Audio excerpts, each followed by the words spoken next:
A wife is publicly humiliated by her husband's mistress at a lavish family party. The mistress, believing she's won, mocks the wife for being poor, for being less than, for blending into the wallpaper. She thinks she's about to take the wife's life, her husband, and the grand family mansion. But she didn't know the old, quiet father-in-law. The patriarch, watching from the head of the table, had a secret he'd kept for 5 years, a secret that was about to turn the entire party upside down and hand ultimate power to the last person anyone expected. This is a story of the ultimate karmic justice. Hawthorne Estate was not a house, it was a statement, a sprawling, granite and ivy behemoth overlooking the misty, grey-blue waters of the New England coastline. It had been in the Vance family for 4 generations, a testament to old money and unshakable power. For Amelia Vance, it was a prison. It was a cold, echoing reminder of everything she was not. She was Amelia Middleton before this, a librarian from a small town in Oregon, a woman who found beauty in quiet things, the smell of old books, the warmth of a coffee mug, the kindness of a stranger. Then she met Jason Vance. He was magnetic, charming, and seemed to float above the trivialities of normal life. Their romance was a whirlwind, and she, naive and starstruck, had been swept into his orbit, believing his promises of a life she'd only read about in novels. 5 years later, the gilding had worn off. The man she married was a hollow shell, obsessed with image, status, and, most of all, the legacy he was set to inherit. That legacy was Hawthorne Estate. Tonight was the epicenter of the family's social calendar, Andrew Vance's 70th birthday. Andrew, the patriarch, was a man of few words and an intimidating, assessing gaze. He was the one person in the family Amelia felt a flicker of respect from, though he remained as distant and unknowable as the ocean below. Amelia stood in front of the full-length mirror in her and Jason's cavernous bedroom. The room, decorated in dark mahoganies and heavy brocades, felt more like a museum exhibit than a home. Her dress was simple, a tasteful navy blue sheath. She had bought it on sale at a small boutique, and she'd felt good in it, until Jason walked in. He was adjusting the cuffs of his bespoke Tom Ford suit, his reflection preening. "You're wearing that?" he asked, his tone not even bothering to mask the disdain. Amelia's shoulders instinctively tensed. "I thought it was elegant." "It's beige, Amelia. Not in color, in spirit. It's safe. My father is turning 70. The entire board of Vance Industries will be downstairs. My sister is flying in from Paris. And you look like you're about to catalogue books at the local library." "It's what I could afford, Jason," she said, her voice quiet. Jason kept their finances separate, a move his lawyers had called prudent. She received an allowance, a word that made her skin crawl, and it was barely enough to maintain the pretense of being a Vance. "Precisely." He walked up behind her, his cologne, a sharp, spicy scent like sandalwood and arrogance, filling her senses. He didn't touch her. "You just don't get it, do you? Tonight is important. Dad is expected to make the announcement about the estate, about me." "The announcement?" Amelia turned. "The succession, Amelia. The passing of the torch. He's finally handing over the keys to the kingdom. Hawthorne, the business, all of it. This party is my coronation. I need a queen, not a librarian." He said the word librarian like it was a terminal illness. The pain was sharp, but familiar. She had become an expert at swallowing it. I'll put on the diamond earrings your mother left." "Fine," he snapped, checking his Patek Philippe watch. And try to mingle. Don't just hide behind the curtains like you usually do. People are watching. He strode out of the room, leaving her alone with her inadequate reflection. She looked at the woman in the mirror. Her eyes were tired.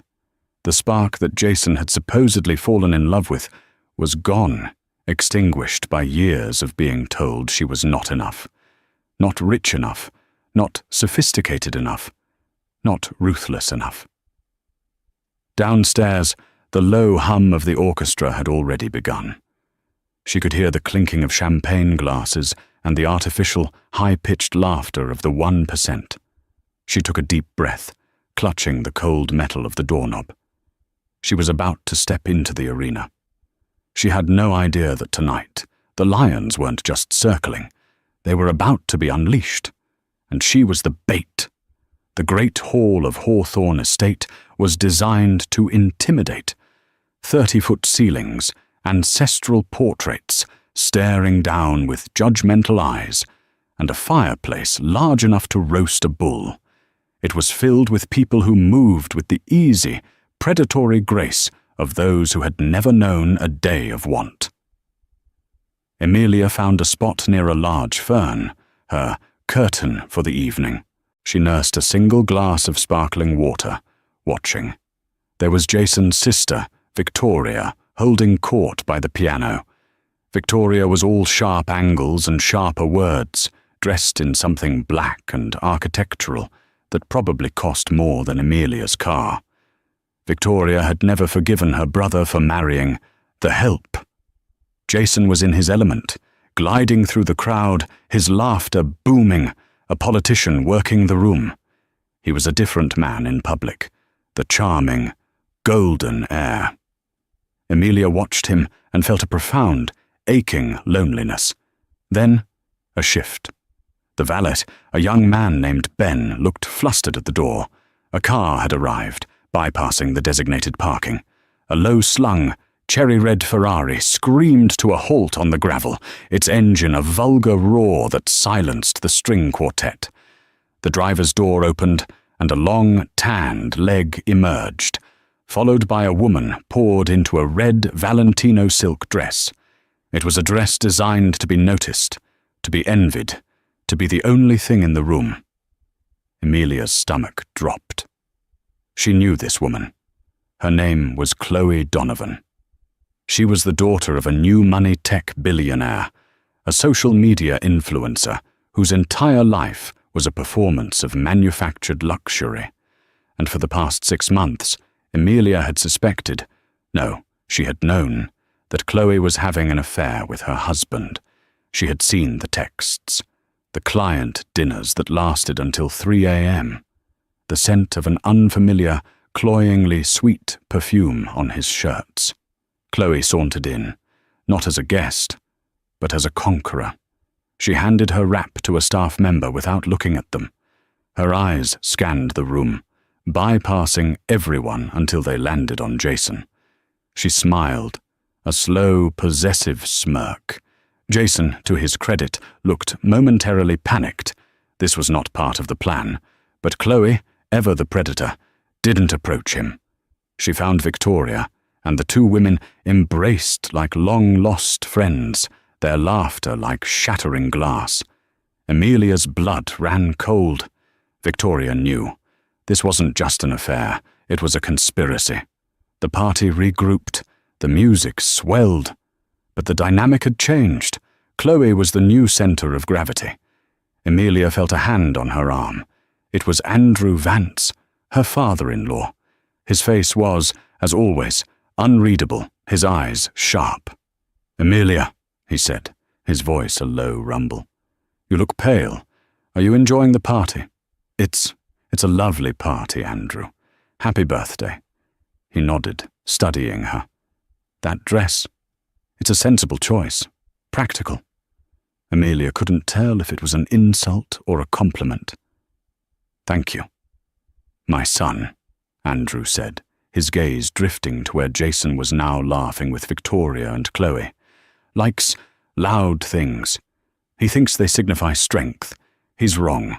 A storm is loud. A foundation is quiet." He gave her a strange, long look before turning away. "Enjoy the evening, my dear." Emilia was left to ponder his cryptic words. A foundation is quiet. The inevitable confrontation happened an hour later. Emilia was attempting to navigate the hallway toward the powder room when Chloe stepped out of the shadows, blocking her path. Well, Emilia, isn't it?" Chloe said, her voice dripping with manufactured sweetness. She was holding 2 full glasses of champagne. "Excuse me, Chloe," Emilia said, trying to sidestep her. "Oh, I'm just so clumsy." Chloe's arm jerked, and the entire contents of 1 champagne glass, sticky, cold, and bubbling, cascaded down the front of Emilia's navy blue dress. Emilia gasped, the shock of the cold taking her breath away. The music seemed to stop. Everyone in the hallway turned to look. "Oh my God!" Chloe shrieked, her hand flying to her mouth in a perfect pantomime of surprise. "I am so sorry. It's just... This dress is such a dark color. I almost didn't see you there.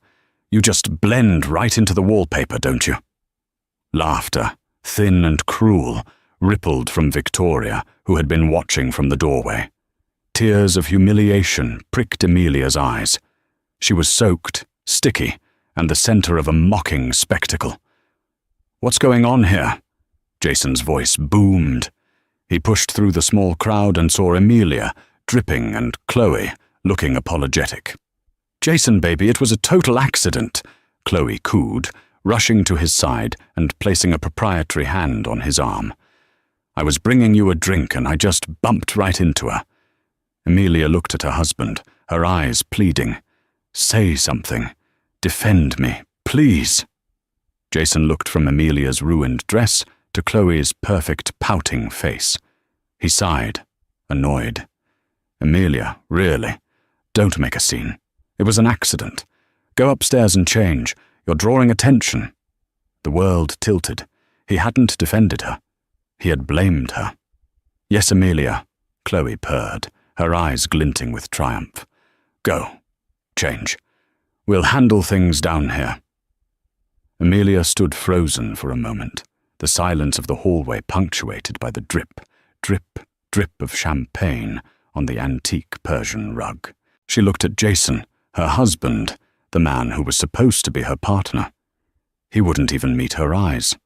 With as much dignity as she could muster, she turned and walked up the grand staircase, each step an agony of shame. But as she climbed, the shame began to curdle, hardening into something else. Something cold, something strong. It was a foundation. Emilia didn't go to her bedroom. The thought of that cold, silent room, of Jason's Tom Ford suits hanging next to her sale rack dresses, was unbearable. Instead, she went to the bathroom, adjoining the guest wing, dabbing at the sticky mess on her dress with wet paper towels. The stain wouldn't come out. It was ruined. A metaphor. She was just about to give up when she heard voices from the room next door. The old house had a network of disused service hallways, and the ventilation grate in the bathroom often carried sound from the adjacent library. Jason's voice. And Chloe's. Emilia's heart stopped. She pressed her ear to the cold brass grate. "You shouldn't have done that, Chloe," Jason was saying, but his voice wasn't angry. It was amused. "In the middle of the hall? My father saw." "Oh, relax," Chloe's voice purred. It was perfect. It established the new hierarchy. The mousy little librarian gets soaked, and the queen stays dry. Besides, she deserved it. "Did you see that dress? My maid has better clothes." "She's still my wife, for now," Jason said, a note of weak protest. "For now. That's the key, baby." There was a sound of a glass setting down. "Did you talk to him? Is the announcement happening tonight? Because I'm not going to be the other woman forever, Jason. My father is already asking questions about us. I need a timeline." Emilia bit her lip so hard she tasted blood. A timeline. They had planned this. "Yes, yes," Jason said, his voice eager, placating. "After the cake, he's making his speech. He's handing me the keys. The full inheritance. Vance Industries, Hawthorne. Once the ink is dry, I'm secure. I won't need to, you know, keep appearances. And her. I'll give her a settlement, something small, enough to go back to Oregon or wherever she crawled out of. She'll sign anything I put in front of her. She's weak, Chloe. She has no idea how this world works. She still believes in love." Jason laughed, a sound that made Amelia's stomach heave. "And the house?" Chloe's voice became possessive. "This house is everything. I've already been talking to an interior designer from Architectural Digest. We're going to gut this entire wing. All this dark, heavy wood. It's depressing. I want white marble, gold fixtures. We'll tear out her pathetic little reading nook and put in a champagne bar." "Whatever you want, my love," Jason said. "Once it's mine, it's ours. In 6 months, Amelia will be a distant memory, just a bad-smelling, book-reading memory. Good. Now kiss me, and this time, make it convincing. You were so stiff at the door." Amelia heard the distinct, wet sound of a kiss, followed by Chloe's light giggle. Amelia pulled back from the grate, her body trembling so violently she had to grip the marble sink to stay upright. It wasn't just an affair. It was a hostile takeover of her life. They weren't just betraying her. They were plotting against her, laughing at her, planning her eviction from a life she hadn't even wanted. She looked at her reflection. The woman staring back was a ghost, pale, tear-streaked, with a ruined dress and a broken heart, the beige mouse they'd all dismissed. She stayed there for a long time. The house, Hawthorne Estate, which had always felt like her enemy, seemed to be whispering to her. A foundation is quiet. She thought about leaving, sneaking out the back, calling a cab, and disappearing, going back to Oregon, to her old life. But the thought of them, Jason and Chloe, clinking glasses in her champagne bar, laughing in her library, ignited a spark. It wasn't shame anymore. It was rage, a cold, pure, righteous rage. She splashed cold water on her face, washing away the tears. She smoothed her hair. She looked at the stain on her dress. So what? It was a battle scar. She would not run. She would not hide. She would go back downstairs, stained dress and all. She would watch her husband's coronation. She would stand there and be a witness to her own destruction. It was the last thing she could do. She walked out of the bathroom and headed not for the stairs, but for the main hall. She didn't know it, but she was walking toward the true battlefield. The real war wasn't for Jason's affection. It was for the house, and it was about to begin. Amelia re-entered the great hall with her head held high. The champagne stain was a dark, ugly map on her dress, and she didn't care. The first person who saw her was Victoria, who raised a perfectly sculpted eyebrow and whispered something to a friend. They both snickered. Amelia ignored them. She saw Jason and Chloe standing near the massive fireplace. They were separated by a few feet, behaving, but the energy between them was a tangible, illicit current. Chloe was glowing, her red dress like a victory flag. The staff was wheeling out a massive, multi-tiered cake. The orchestra leader tapped his stand. "Friends, family, esteemed colleagues," a voice boomed. It was Jason, tapping a spoon against his glass. He had taken the liberty of commandeering the spotlight. "If I could have your attention." The room quieted. Jason walked to the center, a confident smile plastered on his face. "We are all here tonight for one reason, to celebrate a great man, a titan. My father, Andrew Vance." He gestured to Andrew, who was seated at a large central table, watching his son with that same unreadable expression. My father built an empire on strength, vision, and tradition, Jason continued. His voice was smooth, practiced. He was giving the speech he'd been rehearsing in his head for years. And as he reaches this incredible milestone, 70 years, it's time for us to look to the future, to the continuation of that legacy. He was doing it. He was actually preempting his father's announcement. Amelia saw Andrew's jaw tighten, just slightly. "So, I'd like to make a toast," Jason said, raising his glass. "To the next 70 years, to the future of Vance Industries, and to the future of Hawthorne Estate." "To the future," a few people echoed. As the applause died down, Chloe stepped forward. "I'd like to make a toast, too." A murmur went through the crowd. Who was this woman, in her loud dress, inserting herself into a family moment? But Jason just smiled, motioning for her to speak. Chloe glided to his side, taking the glass from his hand and taking a sip before continuing. A shockingly intimate, territorial gesture. "I'm Chloe Donovan," she said, her voice silky. "And I'm a new friend of the family. I haven't been around for long, but I am just so impressed by everything the Vances have built, especially this house." She turned, addressing the room, but her eyes locked onto Amelia, who was standing alone near the doorway. "It takes a special kind of person to manage a legacy like this," Chloe poured, her eyes glittering with malice.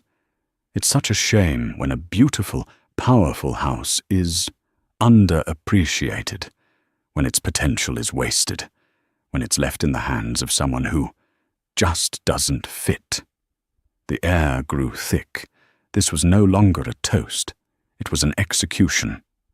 "A house like Hawthorne needs vision," Chloe continued, her voice rising in confidence. "It needs passion. It needs someone who isn't afraid to tear down the old, dusty parts and build something new, something fabulous." She was walking slowly, circling the center of the room, a predator on the hunt. She stopped directly in front of Amelia. The two women were only feet apart. "It needs a woman who isn't beige." The room was utterly silent. Amelia could feel the stares of 100 wealthy, judgmental guests burning into her. And then, the final, brutal, devastating blow. Chloe smiled, a wide, shark-like smile. "Oh, Amelia, darling, you're still here? I'm so sorry. With that stain, I honestly thought you were the help." A collective, sharp intake of breath. Victoria actually covered her mouth to hide a laugh. "I mean, it's an easy mistake to make, right?" Chloe looked to the crowd for support. "She just blends. You know, I was just saying to Jason, this house needs a mistress. And I don't mean—" She paused. "Well, you know, I mean a mistress of the house. Someone strong. Someone who belongs." She reached out and flicked a piece of imaginary lint off Amelia's stained dress. "Don't worry, honey. I'm sure your shift is almost over." This was it. The absolute, bottomless pit of humiliation. Amelia stood there, paralyzed, her blood roaring in her ears. She looked at Jason, who was standing by the fireplace, a smirk playing on his lips. He was enjoying this. This was his revenge for her being beige, for not being the queen he wanted. She had been reduced to nothing, a non-entity, a servant in her own home. All her rage, all her pain, all the swallowed insults from the past 5 years suddenly coalesced into a single, sharp point. "Get your hand off me," Amelia said. Her voice wasn't loud. It wasn't a shriek. It was low, cold, and vibrating with a power that surprised even her. Chloe, startled, pulled her hand back. I heard you," Amelia said, her eyes boring into Chloe's. "I heard you. And I heard my husband in the library, planning. The colour drained from Jason's face. Chloe's smirk faltered. You're crazy, Jason stuttered, stepping forward. She's hysterical. Am I? Amelia said, turning her icy gaze on him. Am I hysterical? Or am I just not beige enough to keep quiet anymore? You, she pointed at Jason, are a spineless, adulterous coward. And you, she pointed at Chloe, are a vulgar, cruel home-wrecker. The party had just become a play, and everyone had front-row seats. How dare you? Chloe shrieked, her mask of sophistication shattering. You're a nothing, a charity case. Jason is mine. This house is mine. Is it? Amelia shot back. You seem very confident about a house that doesn't belong to you. Oh, but it will be, Jason roared, finding his voice. He stormed over, grabbing Amelia's arm. You're embarrassing me. You're embarrassing my father. No, Jason, Amelia said, yanking her arm free. You're embarrassing yourself. You want this house so badly? You think it's your coronation? You're a fool. You're both fools. That's enough, Jason shouted. You are done. You hear me? Get out of my house. Your house? Amelia repeated, a strange, bitter laugh escaping her. That's what you think this is? Your house? Of course it's my house, Jason yelled, his face purple with rage. It's my birthright. It's my legacy. And after Dad's speech tonight, it's mine. Jason. The voice cut through the chaos like a surgeon's scalpel. It was one word, spoken without volume, but it silenced the entire room. Andrew Vance, the patriarch, who had not moved from his seat, who had watched the entire grotesque spectacle unfold, finally stood up. He placed his napkin on the table. He looked at his son, at Chloe, and then at Amelia. His face was a mask of profound, glacial disappointment. Sit down, Jason, Andrew said. You're making a fool of yourself. And you, Miss Donovan, you have mistaken my son's arrogance for power, a common and fatal mistake. The real king had finally taken the throne, and judgment was about to be rendered. The silence in the great hall was absolute. The orchestra was frozen, bows hovering over strings. The guests, moments ago reveling in the drama, now looked terrified. Andrew Vance had a presence that didn't require volume. It simply demanded obedience. Jason's face was a mottled wreck of fury and fear. But, Dad, she's hysterical. She ruined the party. Andrew ignored him, his gaze fixed on Chloe. Miss Donovan, you said this house needs a mistress. You spoke of vision. Tell me, what is your vision? Chloe, clearly unnerved by the patriarch's focus, tried to regain her composure. She flashed a smile, the one that worked on billionaires and politicians. Mr. Vance, I just meant, it needs a fresh perspective, a modern touch, someone who understands its potential for entertaining. I see, Andrew said. And you believe Amelia, my daughter-in-law, does not. You called her help. You mocked her dress. You assumed she was disposable. It was a misunderstanding, Chloe stammered, looking to Jason for help. But Jason was silent, staring at his father, realizing he had lost control of the narrative. There is no misunderstanding, Andrew said, his voice flat. He turned his cold, appraising eyes on his son. Jason, you stood by. You watched this viper, he used the word with surgical precision, publicly humiliate your wife. In my home, on my birthday. She's just a librarian, Dad, Jason burst out, the words tumbling out in a torrent of long-held resentment. She doesn't belong here. She never has. She's holding me back. Chloe understands this world. She's an asset. Amelia is a liability. A liability, Andrew repeated, nodding slowly. He looked sad. I see. You're right. A liability, an anchor, weighing you down. All you've ever wanted is this house, isn't it? The status. The power you think comes with it. You're like a child demanding a toy, not understanding its value, only that it's shiny. I deserve it, Jason shouted, his composure completely gone. I've worked for you my whole life. I've done everything you asked. It's my birthright. Birthright? Andrew mused, walking slowly toward the center of the room. He stopped in front of the grand fireplace, under the portrait of his own stern-faced grandfather. Let me tell you about birthright. Your great-grandfather built this house not with money, but with grit. He built a shipping empire from nothing. He earned this. I expanded that empire. I protected it. He turned to Jason. And you?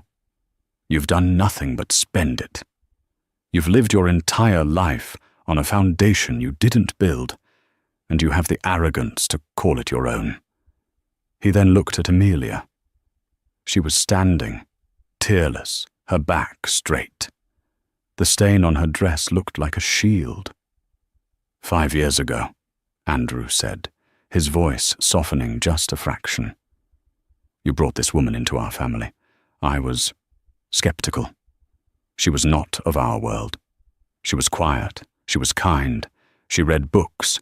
She was, as you so elegantly put it, a librarian. He paused, letting the silence hang. I watched you, Jason. I watched you chip away at her. I watched you mock her interests, control her money, and drain the light from her eyes. I watched you treat her as a liability.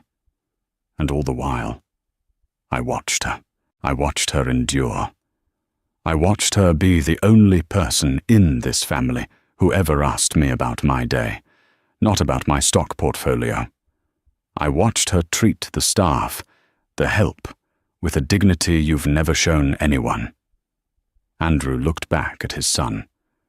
You see, Jason, I've known about Ms. Donovan for 6 months. I've known about your late-night client dinners. I've known about your plans. The blood drained from Jason's face. Chloe looked like she was going to be sick.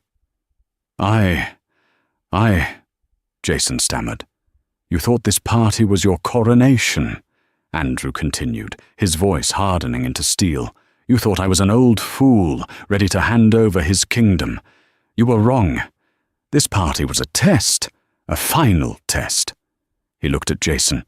You failed. He looked at Chloe. And you, Ms. Donovan, are a symptom of his disease, greed, hubris, a complete lack of character. But the house! Jason was frantic now, a cornered animal. The announcement! You said you were handing over the estate. I did, Andrew said, and I am. But you see, Jason, you've made a critical error in your calculations, a fundamental assumption that has been wrong for 5 years. Andrew Vance looked at his son, his mistress, and the entire silent room of guests. You assumed, Andrew said, his voice ringing with clarity, that this house was yours to inherit. A stunned, disbelieving silence fell over the great hall. Jason's face was a mask of confusion. What? What are you talking about? Jason laughed, a short, sharp, terrified sound. Of course it's mine to inherit. It's the Vance estate. I'm your only son. It's tradition. Tradition, Andrew said, is for people who respect it. You respect nothing but your own reflection. You've been so obsessed with getting this house, you never bothered to check the paperwork. Andrew turned and nodded to a man standing near the back, a man Amelia hadn't noticed. He was in a simple dark suit, holding a briefcase. Mr. Harrison, the family's oldest legal counsel. Mr. Harrison, Andrew called out, if you would. Mr. Harrison stepped forward, his face grim. He opened his briefcase. Dad, what is this? Jason demanded. This is a party, not a legal deposition. You're humiliating me." "No, Jason," Andrew said, his voice cutting like a razor. "You humiliated yourself. You and this creature," he gestured to Chloe, "humiliated my daughter. I am simply clarifying the facts." "What facts?" Jason shrieked. "The fact," Andrew said, his voice dropping, "that you, Jason Vance, do not own, have never owned, and will never own one single brick of Hawthorne Estate." The gasp from the crowd was a physical force. Jason swayed, as if struck. That's not possible," Chloe whispered, her calculations running a mile a minute, all coming up with error messages. "The family. The name." "The name?" Andrew scoffed. "The name is my own. I can do with my assets as I please. And 5 years ago, I made a decision. I saw the man my son was. I saw his weakness, his greed, his utter lack of a moral compass. I knew he would one day do, well, exactly this. He would find a woman just as shallow and grasping as he is, and he would try to discard the best thing that ever happened to him." He turned his gaze to Amelia. She was trembling, not from fear, but from a dawning, impossible realization. "I knew," Andrew continued, speaking to Amelia now, "that this marriage was a mistake for you. But I also saw your strength, your character, your foundation. You remember our conversation, my dear. A foundation is quiet." Amelia nodded, her throat too tight to speak. "I couldn't protect you from my son's heartlessness," Andrew said, his voice full of a rare, raw regret. "But I could protect your future. I could give you a fortress. I could give you the one thing he wanted most, the one thing he was certain he would get, the one thing he would use to discard you." "No." Jason was shaking his head, backing away. "No, you wouldn't." "Jason," Andrew said, "you always underestimated me. But more importantly, you underestimated her." Andrew turned to his daughter-in-law. His face, for the first time in 5 years, broke into a small, sad but triumphant smile. "Amelia Vance, my son is correct about one thing. This party is about an announcement. It's about the future of Hawthorne Estate." He took a step toward her. He looked at the ruined dress, the stained fabric, and the strong, defiant woman wearing it. "My dear," he said, his voice loud enough for every person in the room to hear. "I'm so sorry you had to endure this, but I needed the world to see what I see. I needed them to see what he is, and what you are." He paused, taking a deep breath, and delivered the final, devastating blow to his son's world. "This house, Hawthorne Estate, it isn't, and never was, Jason's to inherit. I signed the deed over 5 years ago as a wedding gift. It is, and has been, for this entire time, in a protected trust. Amelia, my dear, you are the sole and rightful owner of this mansion." The world stopped. For a full 10 seconds, the only sound was the distant crash of the ocean waves outside. The 100 most powerful people in the state stood frozen, champagne glasses halfway to their mouths, their brains trying to process the impossible. Chloe Donovan was the first to break. Her face, which had been a mask of triumph, then confusion, collapsed into a grotesque portrait of pure, unadulterated horror. The prize she had been playing for, the house, the legacy, the money, wasn't just off the table. It had been given to the one person she had tried to destroy. Jason was ashen. He looked like he had been physically struck. That's a lie," he screamed. "You're senile. You're crazy. That's not legal." "Oh, it's perfectly legal, Mr. Vance, Jr." Mr. Harrison, the lawyer, stepped forward, his voice calm and professional. He held up a thick, leather-bound document. "This is a copy of the deed, filed with the state of Massachusetts on October 14th, 5 years ago. The Hawthorne Trust. The sole beneficiary and trustee, Mrs. Amelia Middleton Vance. It's ironclad. It was, as Mr. Vance Sr. stated, a wedding gift. Mr. Harrison looked at Amelia. Mrs. Vance, the trust was structured to be quiet. That is, it would not become public knowledge, nor would you be burdened with its management until one of two triggers: Mr. Andrew Vance's death or a personal crisis as determined by Mr. Vance Sr. and the legal team. He looked at the chaos around him. I believe tonight qualifies. Amelia's knees gave out. She grabbed the back of a chair to steady herself. Me? She thought. I own Hawthorne? It wasn't a gift. It was a weapon, a shield, a fortress. You bitch! Chloe shrieked, her voice cracking. She lunged not at Amelia, but at Jason. You told me you had this. You told me you were the heir. You're nothing. You're a liability. She used his own word against him, her nails raking at his bespoke suit. You're a penniless, pathetic, lying loser. Get off me, Jason yelled, shoving her away. Chloe stumbled, her red Valentino dress catching on the leg of a chair, and she went down in an ungraceful heap of silk and fury. Jason turned, his eyes wild, to his father. You did this! You ruined me! You gave my house, my birthright, to her. It was never your birthright, Jason, Andrew said, his voice filled with a terrible, final sadness. It was my property, and I gave it to the only person in this family who has earned my respect. I gave it to the only other Vance in this room. He walked over to Amelia, past his sputtering son and his son's sobbing mistress. He stood in front of his daughter-in-law. Amelia, he said gently, what happens next is entirely up to you. Amelia looked at her father-in-law. She looked at the cowering, furious man she had married.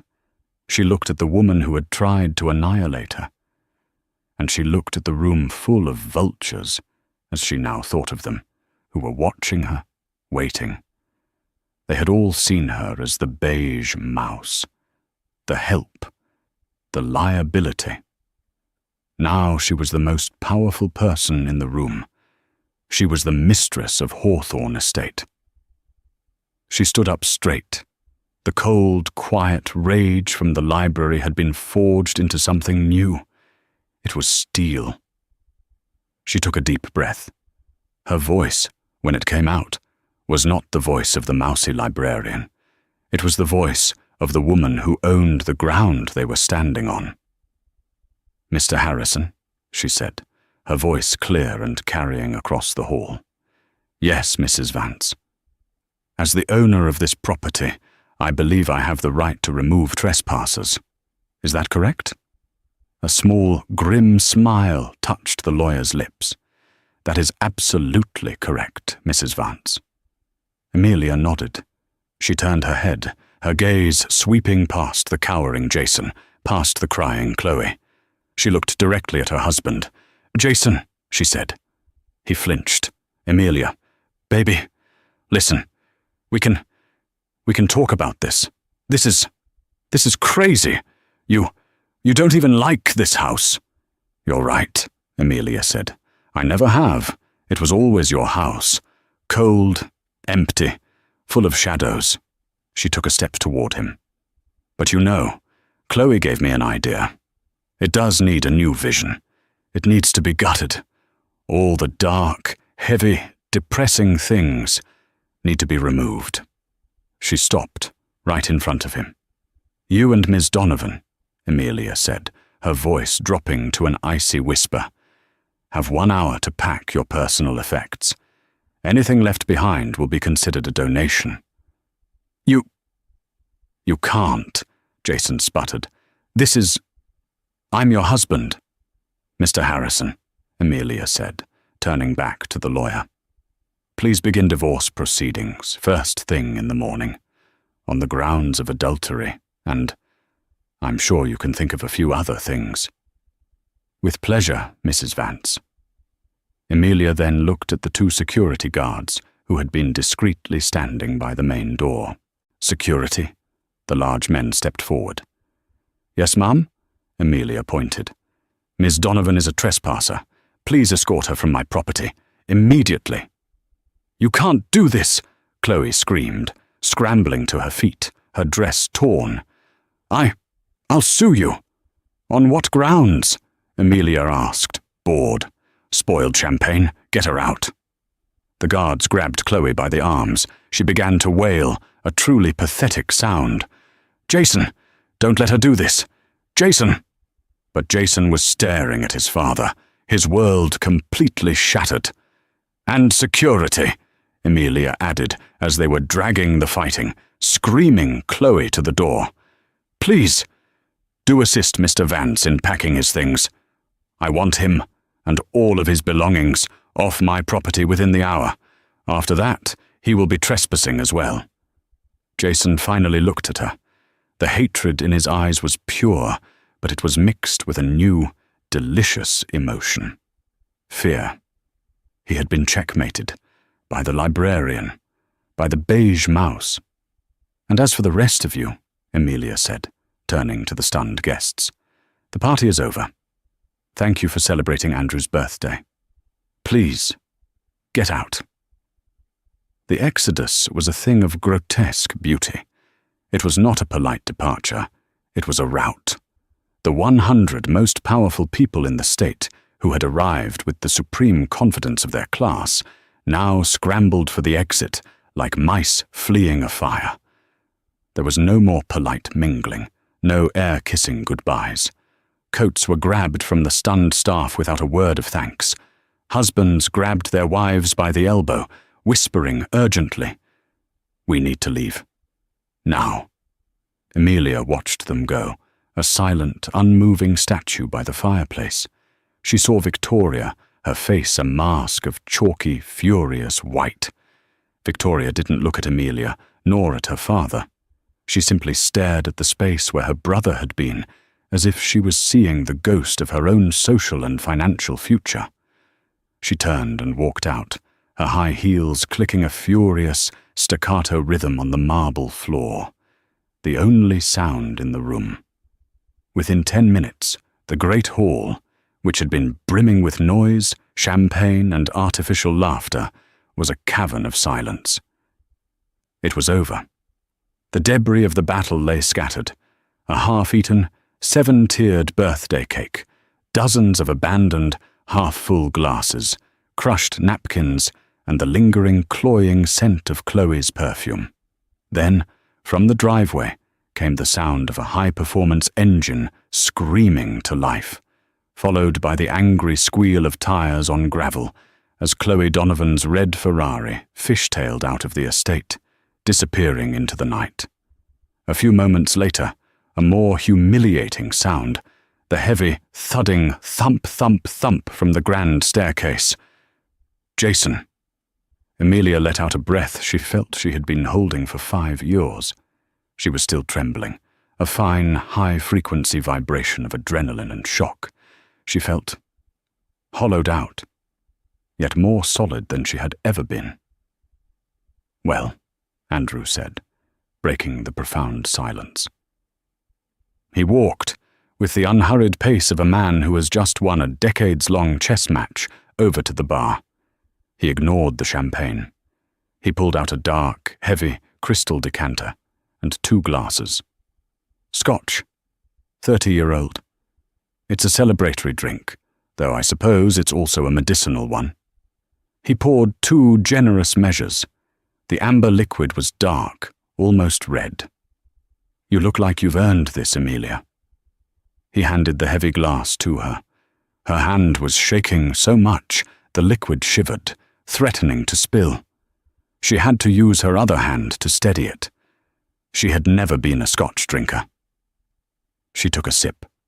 The liquid fire hit the back of her throat, burned a path straight to her stomach, and then exploded in warmth. It was brutal, complex, and utterly grounding. "Thank you," she said. Her voice was a hoarse whisper. Mr. Harrison, the lawyer, quietly began to pack his briefcase. "Mr. Vance, Mrs. Vance, if you'll excuse me, I believe my part in this evening is concluded." "Thank you, Robert," Andrew said. "You were impeccable as always. See him out, will you?" He nodded to one of the two remaining security guards. When the lawyer had gone, Amelia turned to her father-in-law. The Scotch had given her a sliver of courage. "Why?" she asked, the single word raw. "Why, Andrew?" He looked at her, his expression unreadable. "Why what, my dear? Why give you the house?" "No," she said, shaking her head, the anger she had felt earlier returning, but this time it was directed at him. "Why let it happen? You watched. You sat there and watched that woman pour champagne on me. You watched my husband, your son, humiliate me. You watched them call me help. You let me stand there and be torn to shreds in front of all these people. Why put me through that? You could have just told me. You could have stopped it." Andrew looked down into his glass. He swirled the Scotch. "Because, Amelia," he said, his voice low and full of a terrible ancient sadness, "if I had stopped it, you would have been rescued. I didn't want you to be rescued. I wanted you to win." She stared at him, uncomprehending. "Do you think I enjoyed it?" he asked, his gaze snapping up to meet hers. "That was my son, my blood, my legacy, making a mockery of himself and his vows. But I have known for years, what he is. He is weak. He is a coward. He is a bully. And he would never, ever respect anyone he perceived as weaker than himself." He took a step closer. "If I had stepped in, I would have been the strong one. I would have been the hero. And you would have remained the poor, mousy librarian I saved. He would have hated you for it. He would have blamed you for his disinheritance. And you would have looked at me as your savior, but you never would have known your own strength." He gestured to the empty room. "Tonight I didn't save you. You saved yourself. I just gave you the weapons. I needed him to underestimate you. I needed everyone to underestimate you. I needed him to push you so far that you had no choice but to push back, using the power you didn't even know you had. Disinheriting him would have been a punishment. This was an execution, and you were the one who, quite rightly, pulled the trigger." The thump, thump, thump was on the main landing now. Jason. He was descending, dragging two oversized, monogrammed Louis Vuitton suitcases. The two security guards, the only guests left, followed, carrying two more. Jason's face was a mottled, purple-white mask of pure, undiluted hatred. His hair was disheveled. His bespoke suit was wrinkled. He looked, for the first time, like a common, defeated man. He didn't look at Amelia. He didn't look at his father. He marched toward the front door, a man intent on a single purpose. He stopped at the threshold, his hand on the great oak handle. He turned. His eyes, when they met Amelia's, were poison. "You'll never get away with this," he spat, his voice trembling with rage. "You think you're so smart? You think you've won?" "It does rather look that way, doesn't it?" Amelia said, surprised at the cold, steady calm of her own voice. The Scotch was working. Or perhaps this was just her now. "I'll fight this," he shrieked, his voice cracking. "I'll get a lawyer. I'll take you for everything. I'll tell the papers you're a gold digger, that you tricked my senile old father." "Senile?" Andrew said, raising an eyebrow. "Mr. Harrison, who just left, would be happy to provide the courts with the 3 separate recent psychiatric evaluations that confirm my mental state is, and I quote, distressingly sharp." So do try that, Jason. It will be amusing. And as for me being a gold digger, Amelia said, taking a slow step toward him, you are, at this moment, a man with no job, because I assume, Father, that his position at Vance Industries is also terminated, Andrew said, effective immediately, as is his access to the family credit lines and trust funds. No job, Amelia continued, no home, and as of tomorrow, a pending divorce on the grounds of adultery, with over 100 witnesses to your, what was it, new hierarchy. So, Jason, you go to the papers. You tell them your version. Tell them how the mousy librarian you were cheating on ended up with everything, and you ended up with 4 suitcases on the gravel. You tell them, and you see who they paint as the fool. You see who they believe. She stopped, just feet from him. Your name, she said, her voice dropping to an icy whisper. The Vance name you were so proud of. It's about to be the only thing you have left. And as of tonight, it's thoroughly, completely, and publicly tarnished. By you. His face crumpled. The rage was replaced by something else, a vast, bottomless, pathetic terror. He had nothing. Now, she said, her voice final, get out of my house. He stared at her for 1 second longer. He saw no pity, no lingering affection, nothing. He saw a stranger. He yanked the door open and stormed out into the night, his expensive suitcases bumping and dragging on the stone steps. The heavy door slammed shut, the sound echoing through the hall like a gunshot. The final punctuation. He was gone. Amelia let out the breath she had been holding. She turned and looked at the great hall. Her hall. Her house. So, she said, walking back to the fire and looking up at the portrait of Andrew's grandfather. What now? Now, Andrew said, a rare, small smile touching his lips. You redecorate. I believe I heard Ms. Donovan suggest white marble and gold fixtures. She seemed to have vision. Amelia laughed, a real, loud, clear laugh. It was the first time such a sound had been heard in Hawthorne Estate for a very long time, and it felt incredible. I don't think so, she said. But she did give me an idea. She walked over to the corner of the room, her reading nook that Chloe had planned to gut. She wanted to tear this out. Put in a champagne bar. Amelia ran her hand along the carved mahogany shelving. It's a good wall for it. She looked back at Andrew, a mischievous glint in her eye. But I think I'd rather have the library. A real one. Floor to ceiling, with one of those rolling ladders. We can put a no vulgarian sign on the door, and a strict, permanent ban on anyone named Jason or Chloe. I like that, Andrew said, walking over and clinking his glass against hers. A foundation, Amelia. You're the new foundation of this house, and it is in much, much better hands. He raised his glass. Happy birthday to me. Amelia raised her glass in return. Happy birthday, Andrew. She stood by the great window, the empty Scotch glass in her hand, and looked out at the dark, churning ocean. The house was quiet. For the first time, it didn't feel cold. It didn't feel like a prison. It wasn't Jason's house, or Andrew's, or his grandfather's. It was hers, and she was finally, terrifyingly, beautifully free. It felt like home.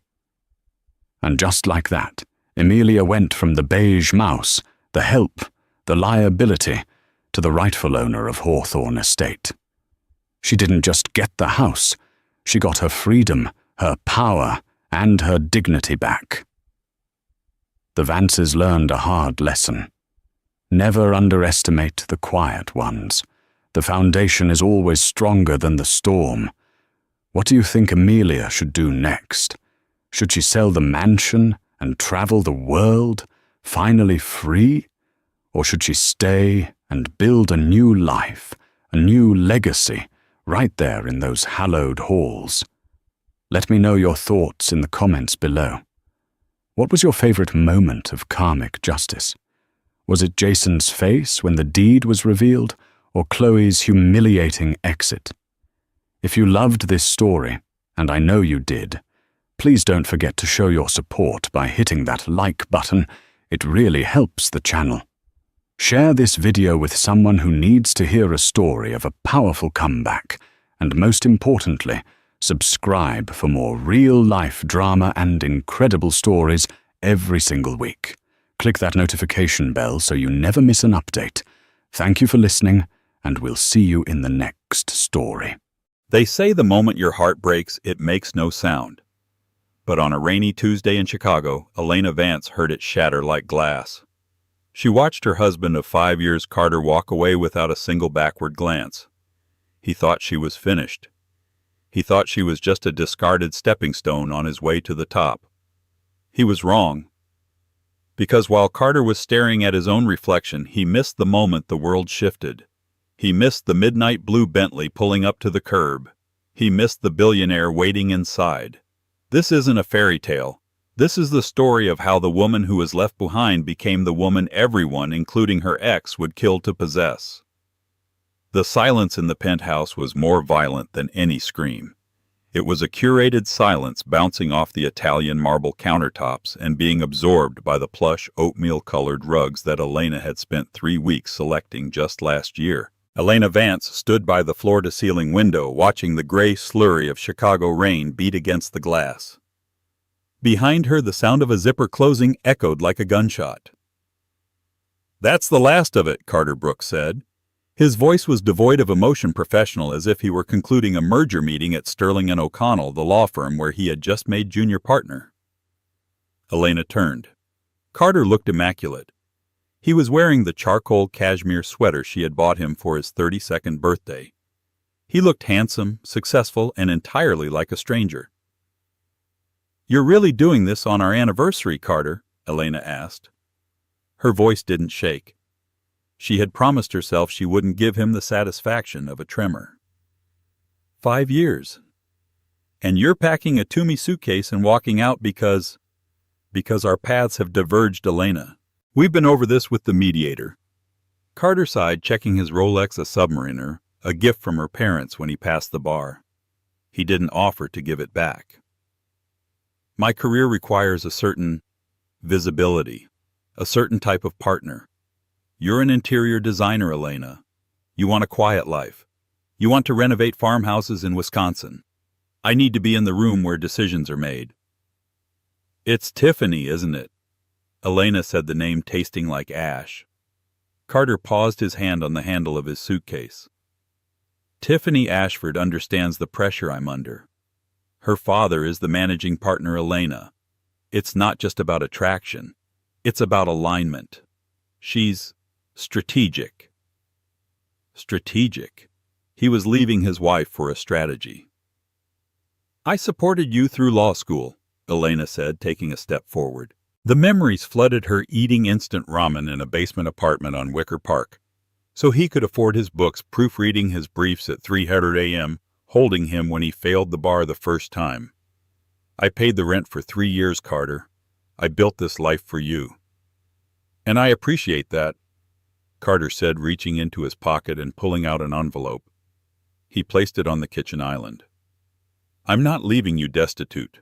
The settlement is generous. The condo is paid for until the end of the month.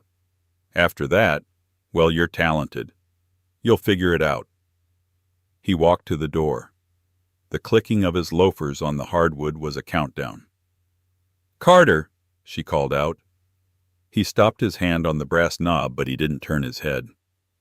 If you walk out that door, Elena said, a sudden cold clarity washing over her, don't you dare look for me when you realize that strategy isn't the same thing as loyalty. Carter chuckled, a low, dry sound. Goodbye, Elena. Good luck with the farmhouse. The door clicked shut. Elena stood frozen.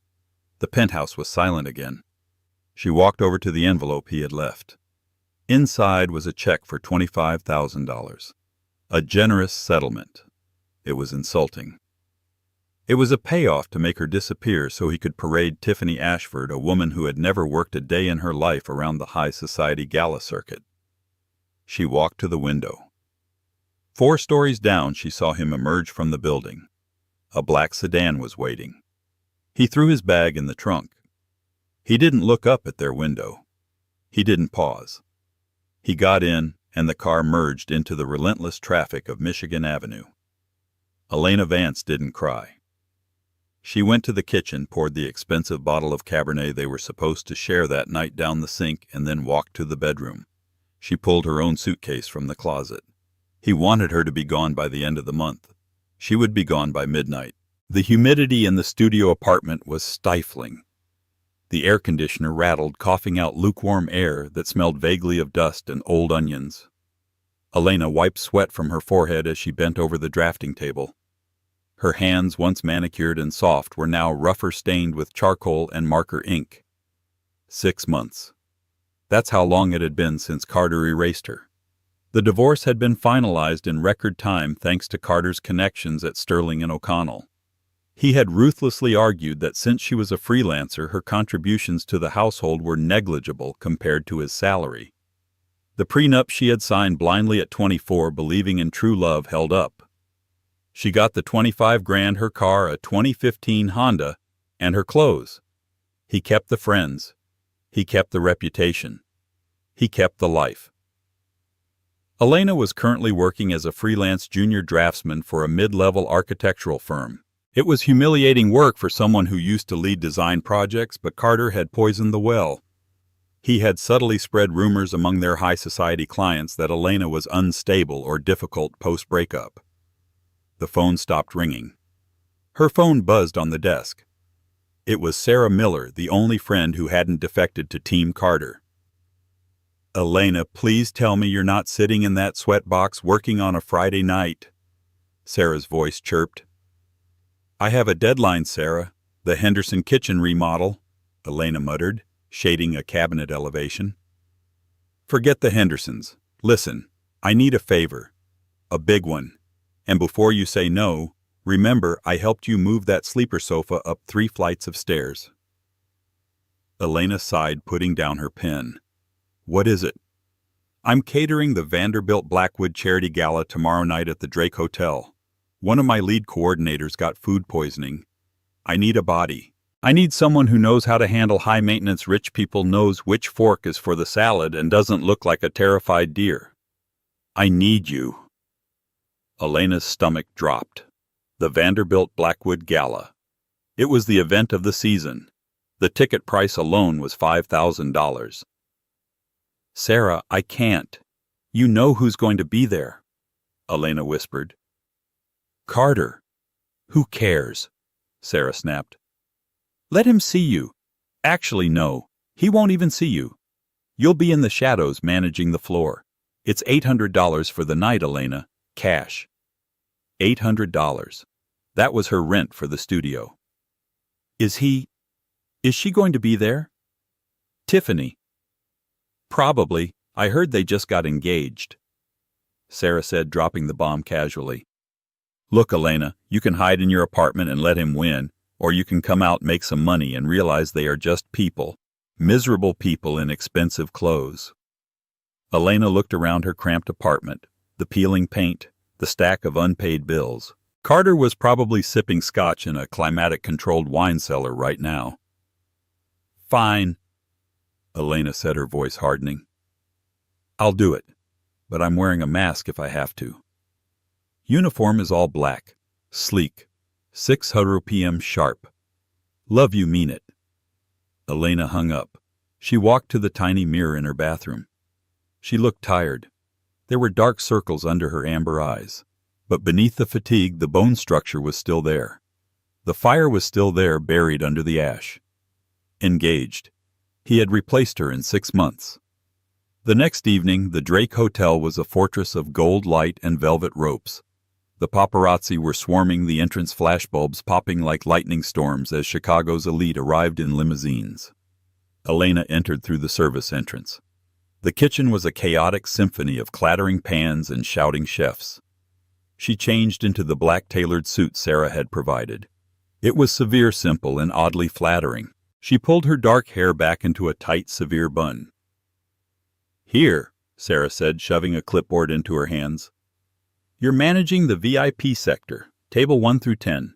Keep the champagne flowing, make sure the hors d'oeuvres are hot, and if anyone asks for something off menu, just smile and say you'll check with the chef." VIP sector. Elena panicked. "Sarah, that's where the biggest tips are. Go." Elena took a deep breath and pushed through the swinging doors into the grand ballroom. It was breathtaking. Chandeliers the size of small cars hung from the ceiling. The room smelled of expensive perfume, truffle oil, and money. Elena moved through the crowd like a phantom. She was efficient, professional.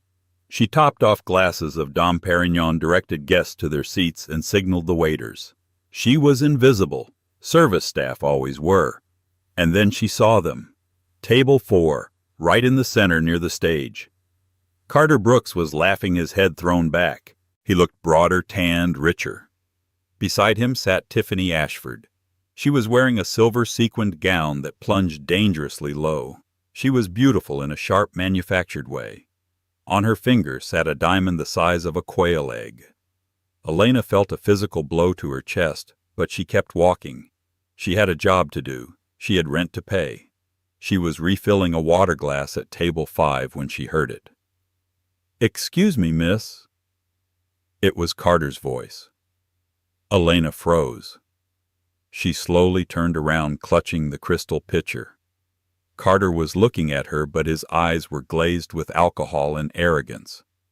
He didn't recognize her. Not at first. To him, she was just a waitress in a black suit. "We need another bottle of the '96 Cabernet. This one is corked," Carter said, waving a hand dismissively at the half-full bottle. Elena looked at him. Really looked at him. He didn't see his wife of 5 years. He saw a servant. "I will inform the sommelier, sir," Elena said softly. At the sound of her voice, Carter's hand froze in midair. His head snapped up. His eyes widened, locking onto hers. The recognition hit him like a slap. "Elena," he whispered. The table went silent. Tiffany looked up from her phone, squinting. "Carter, honey, who is this?" Carter's face went through a kaleidoscope of emotions, shock, then embarrassment, and finally a sneering pity.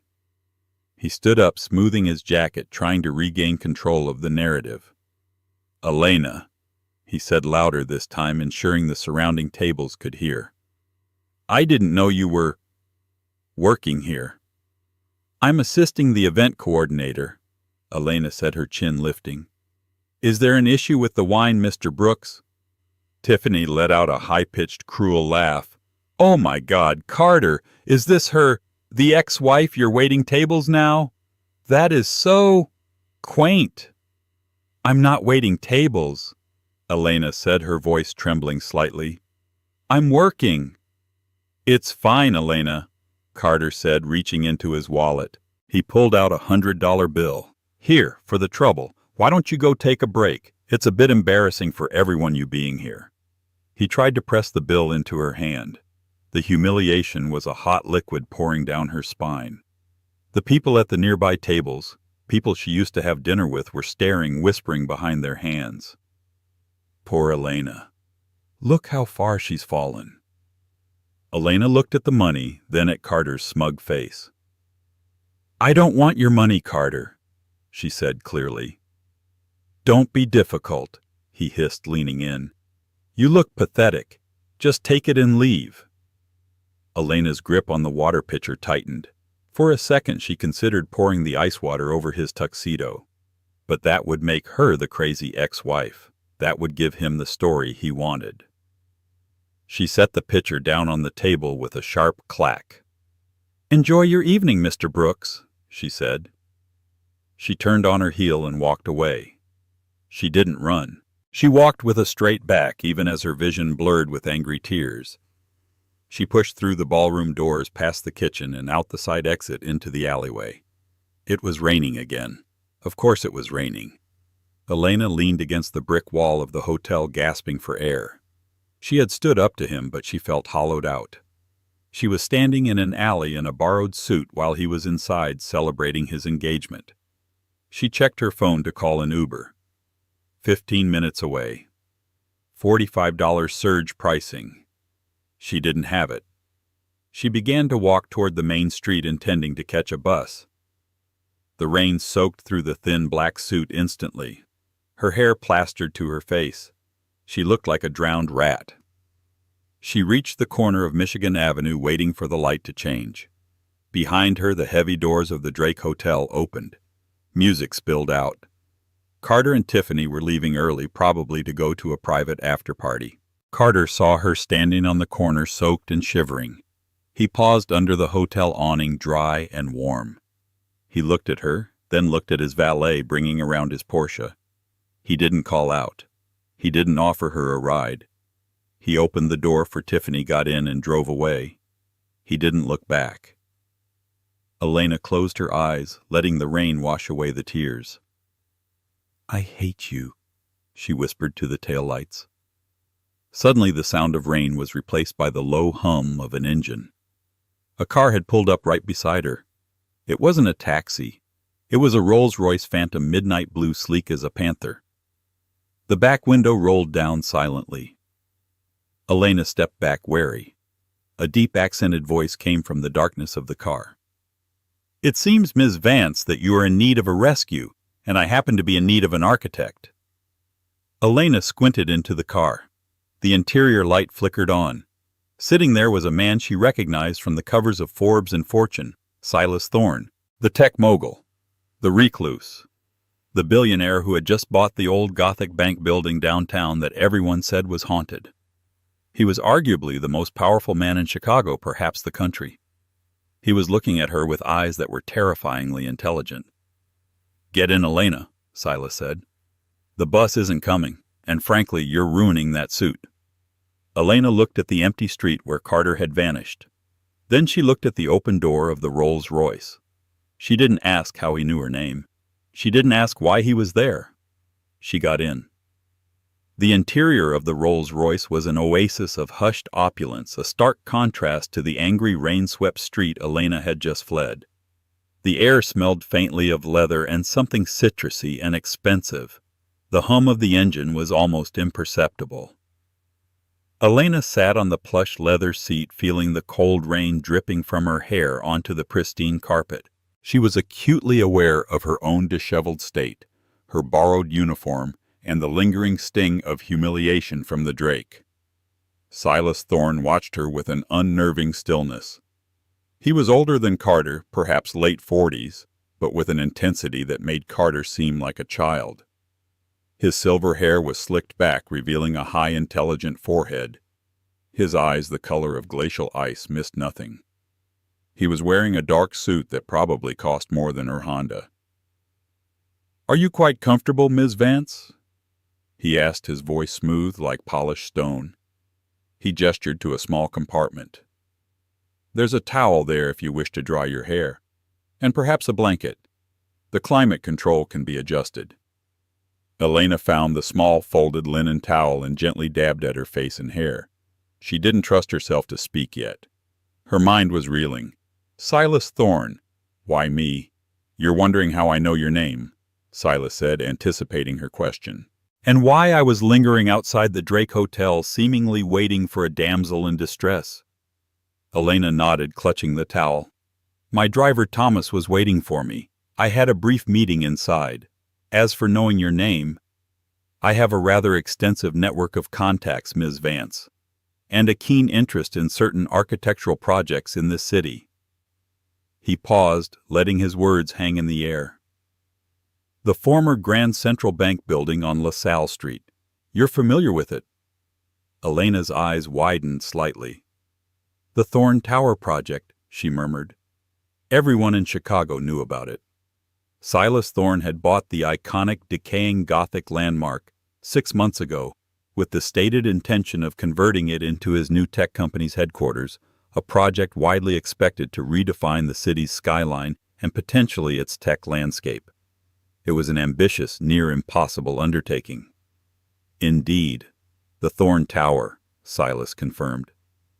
A challenge. Most architects I've interviewed propose gutting the interior, destroying the historical integrity, simply to insert a modern glass shell. They lack imagination. They lack respect for the past. It's a beautiful building, Elena found herself saying. The vaults, the intricate stonework, the grand hall. It's a shame to lose any of it. Silas Thorne's lips quirked into a ghost of a smile. Precisely. Which brings me to you. He leaned forward slightly, his gaze piercing. My team, in their due diligence on local architectural talent, came across your portfolio, your work at Atherton Design, specifically your proposals for the old mill house renovation in Lake Geneva, and the preservation work you spearheaded on the Water Tower Place historical facade project. Elena felt a spark, small but defiant, ignite within her. He knew her real work. Not the pathetic drafting job she was doing now. Not the unstable ex-wife narrative Carter had spun. Your designs are bold, Ms. Vance. Silas continued, but also deeply respectful of existing structures. You find harmony between the old and the new. You understand the soul of a building. That is a rare quality. Thank you, Elena said, her voice surprisingly steady. But I haven't worked on projects of that scale in a while.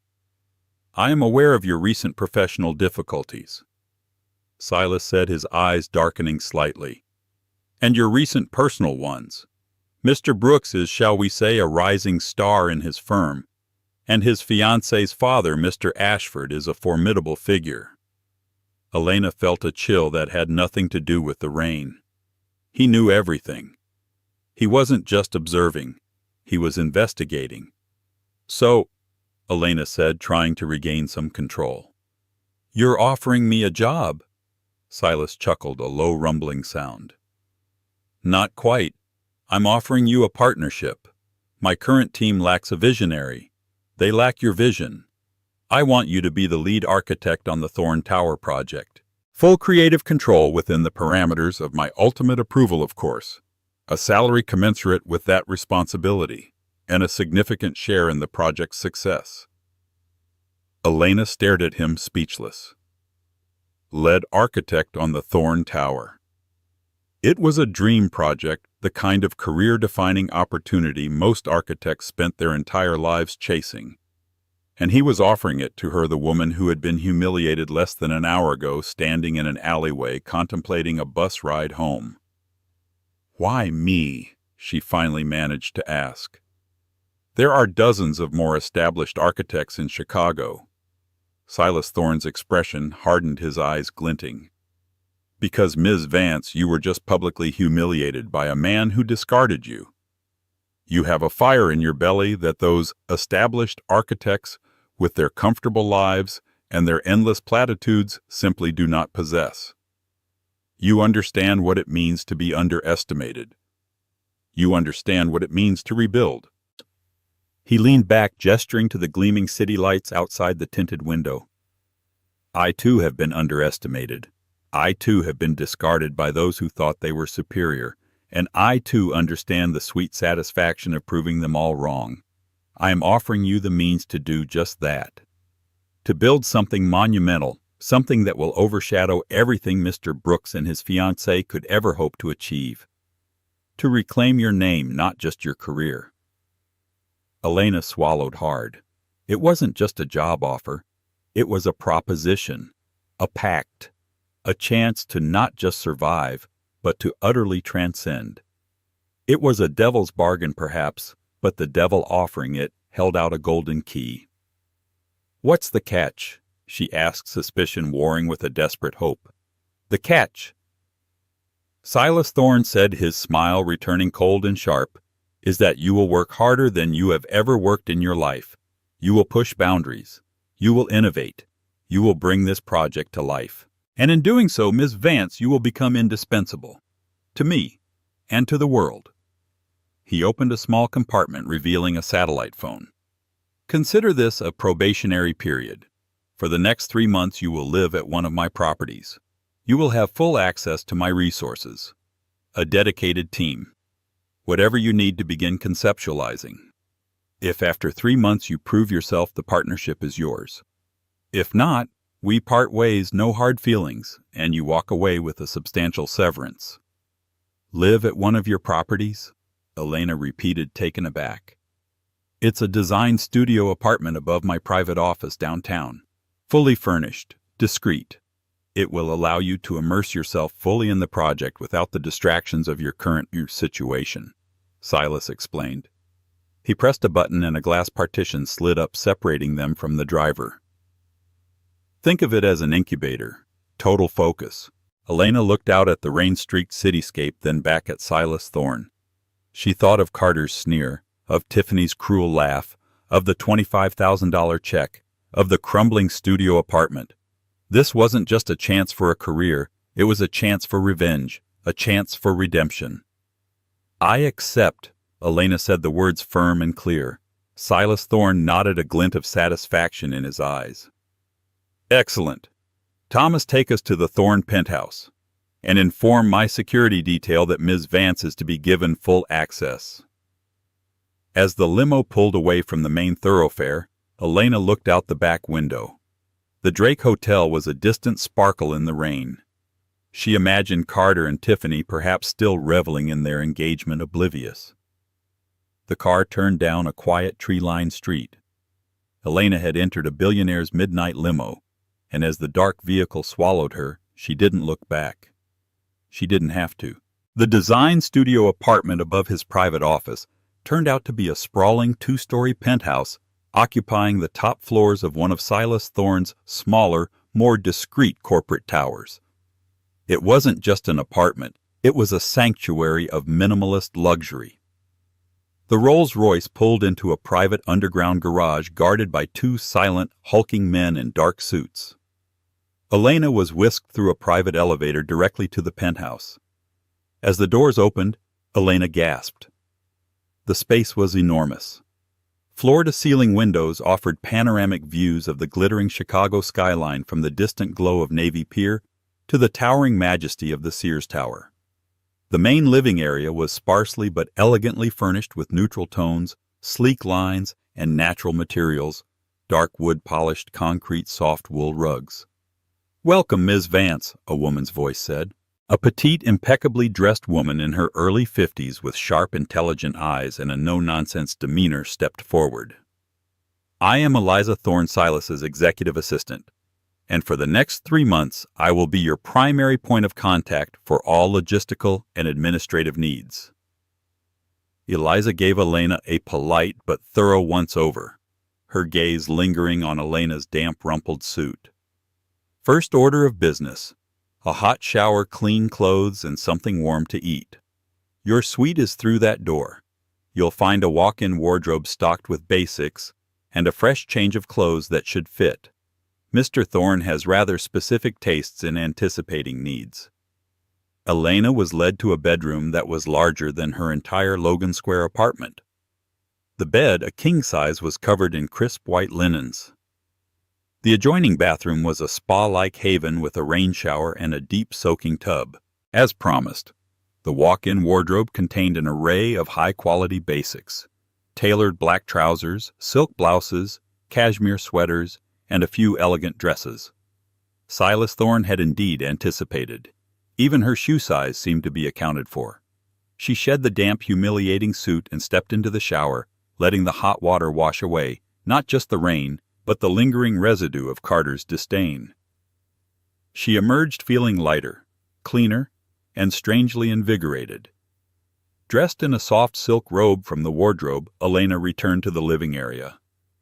A small, beautifully arranged meal waited on a low coffee table. Delicate sushi, fresh fruit, and a steaming cup of herbal tea. "Eliza mentioned you had some dietary preferences gleaned from your social media, Ms. Vance." Silas's voice came from behind her. He had changed into a more relaxed but equally expensive dark sweater and slacks. He sat on a minimalist sofa sipping from a glass of amber liquid. "This is incredibly thoughtful," Elena said, feeling a blush rise. "Efficiency, Ms. Vance, and anticipation," Silas replied.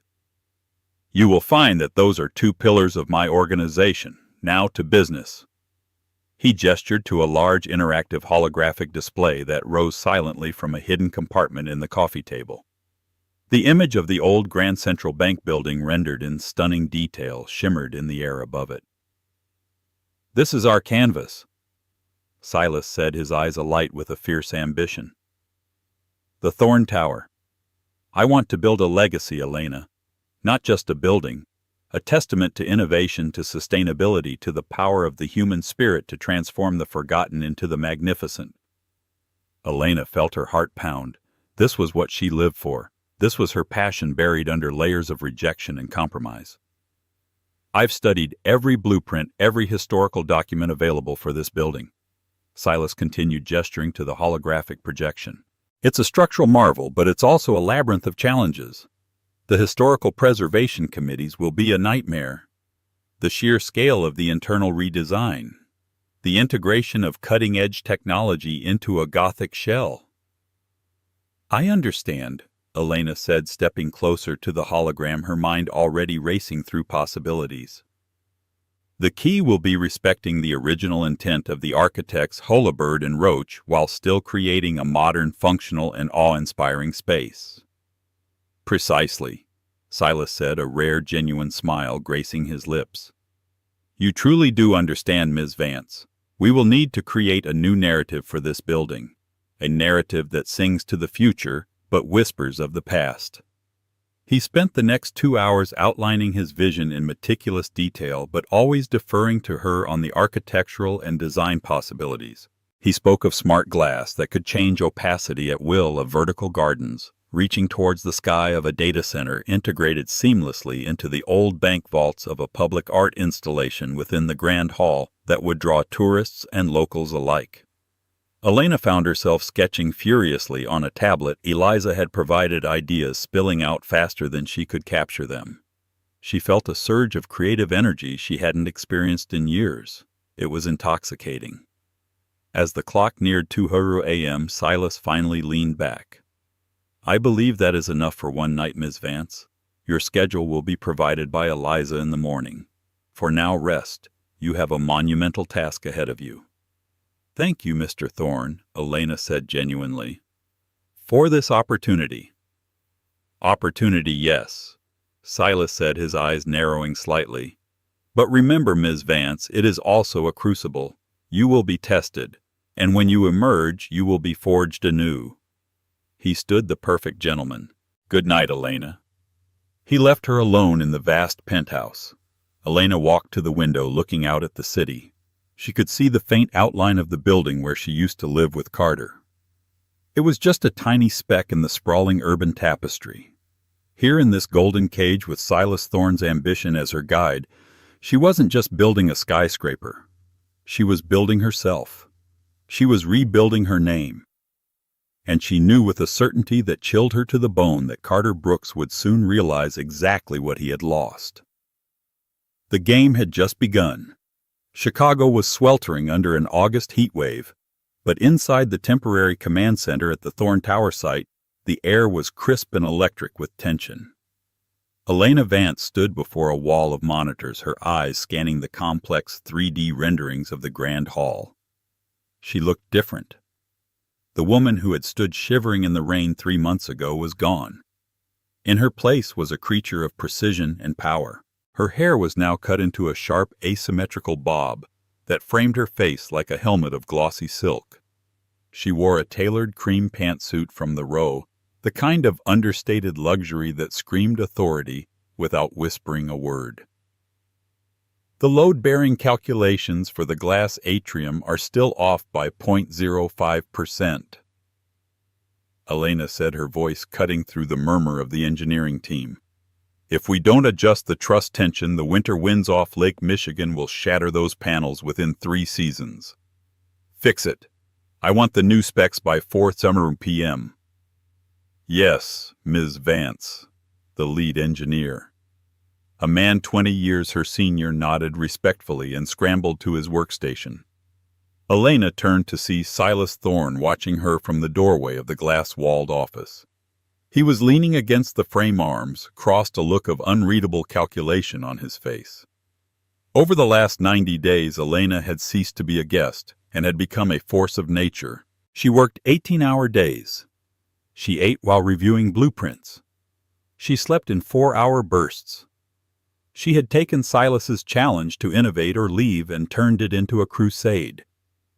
"You run a tight ship, Elena," Silas said, walking over to the central table where a physical model of the tower stood. "The zoning committee is terrified of you. I heard you made Councilman Higgins sweat through his suit during the hearing yesterday." Higgins wanted to block the solar skin integration because he thought it would disrupt the historic skyline, Elena replied, picking up a stylus. I reminded him that the original 1920s design included a copper spire that was never built due to the Depression. Our solar skin is simply fulfilling history's promise. Legally, he had no leg to stand on. Silas laughed, a sound that had become more frequent in the penthouse these past few weeks. "Brilliant. You're not just an architect, Elena. You're a strategist, which is good because the real test is coming." He tapped the table. "The Blackwood Investment Group is wavering. They're the primary backers for the commercial retail space on the lower levels. If they pull out, the project enters a financial gray zone. We need to dazzle them." "I know," Elena said, her jaw tightening.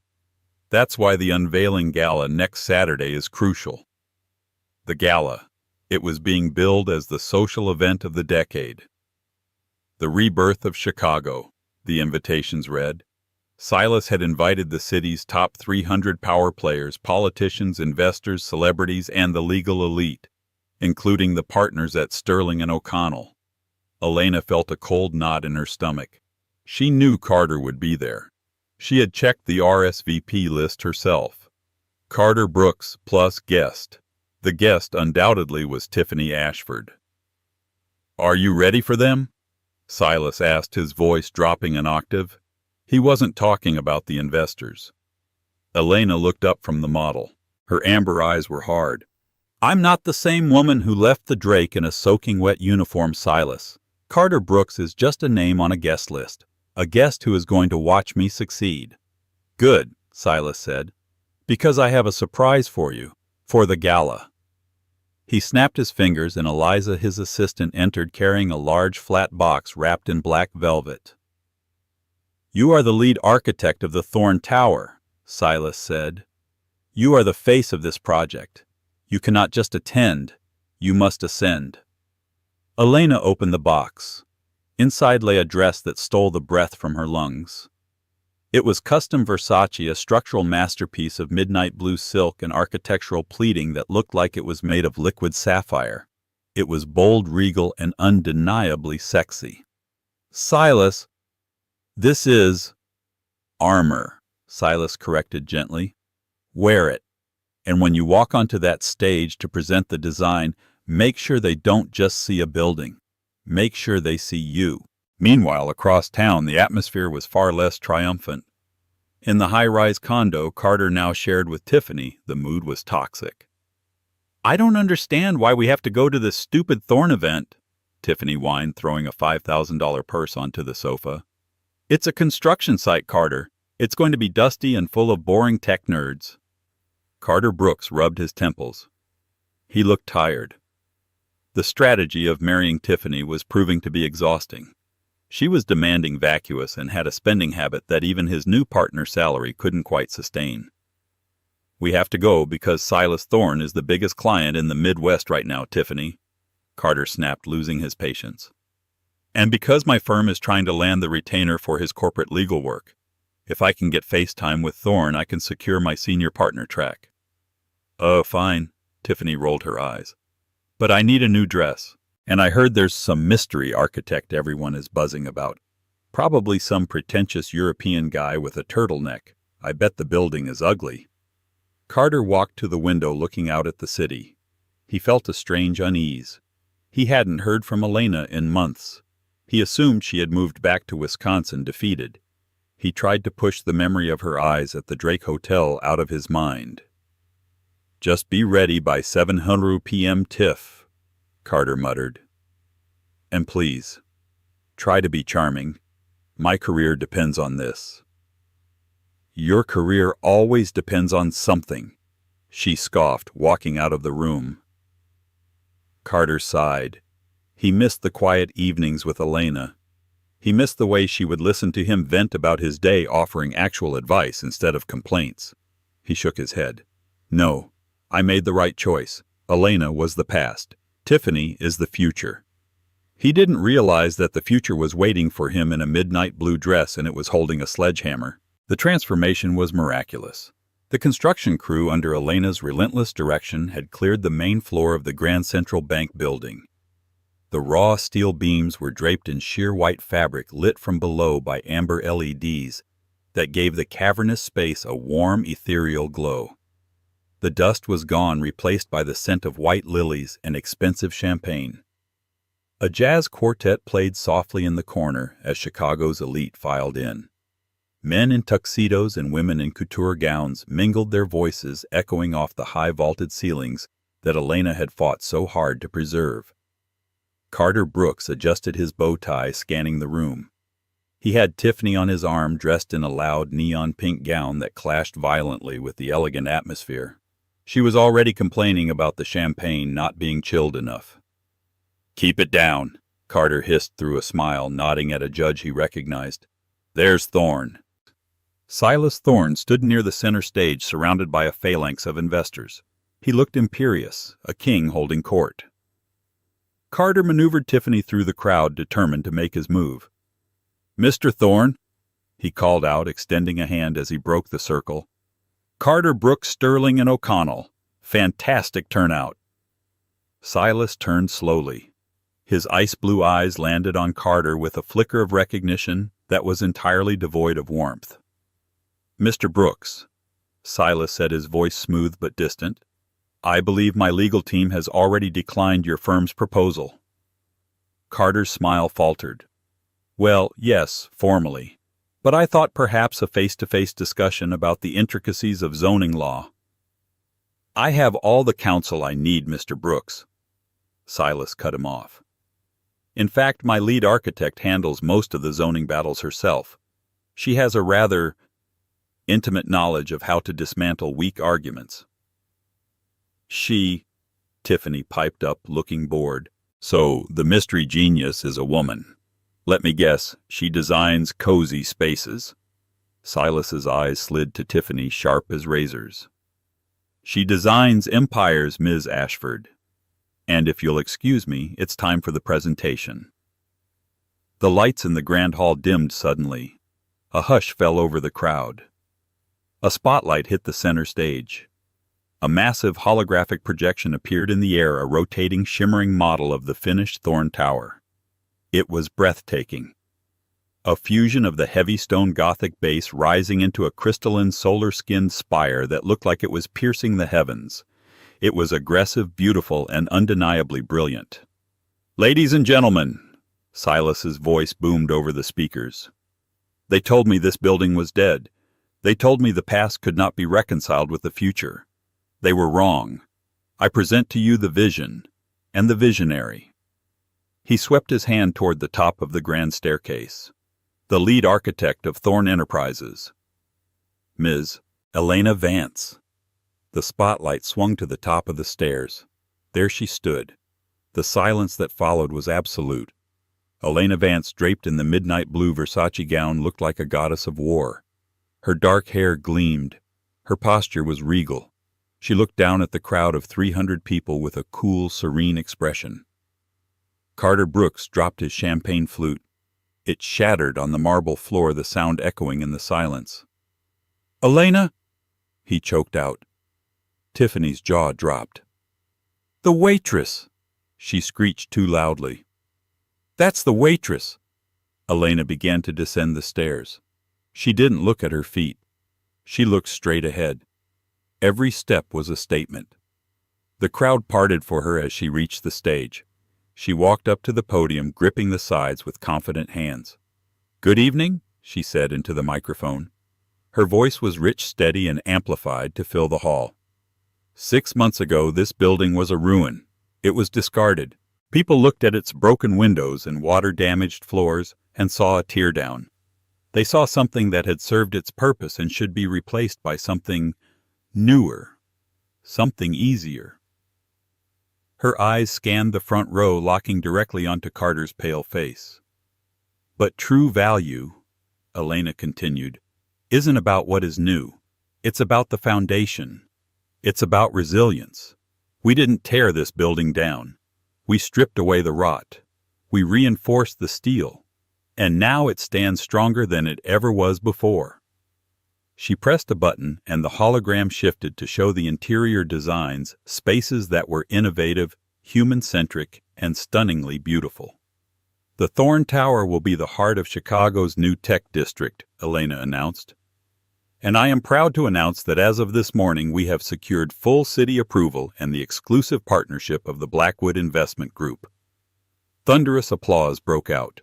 The investors were beaming. The press was snapping photos frantically. Elena stepped back from the podium, Silas moving to her side, placing a possessive, proud hand on the small of her back. Carter stood frozen, his world tilting on its axis.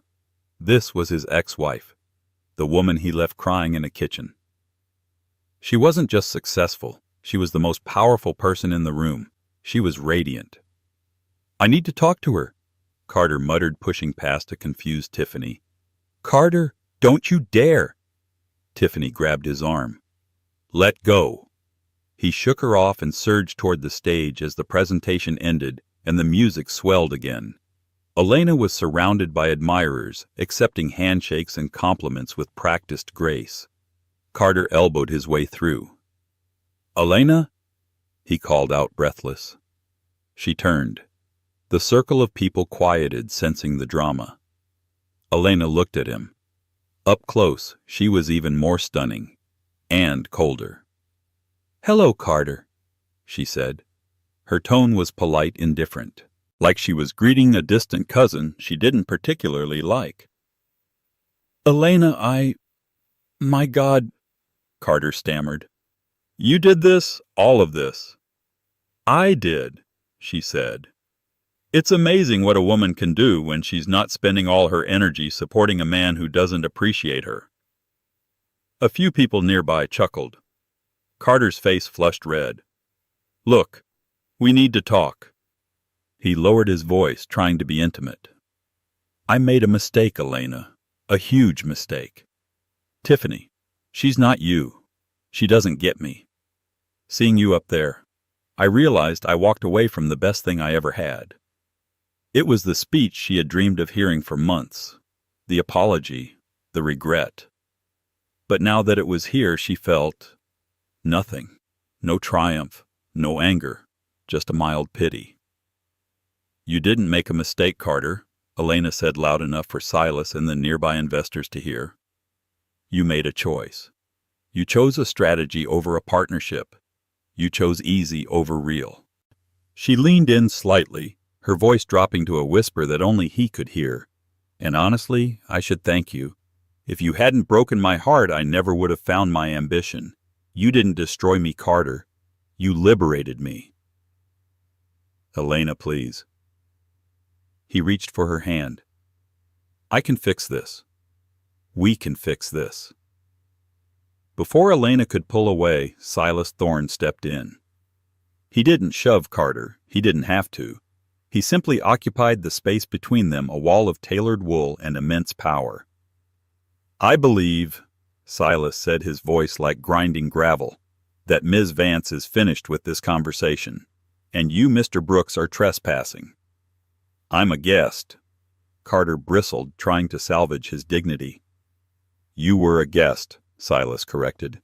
"Now you are a disturbance. Security will escort you and Ms. Ashford out." Two large men materialized instantly at Carter's elbows. "You can't do this," Carter shouted as they gripped his arms.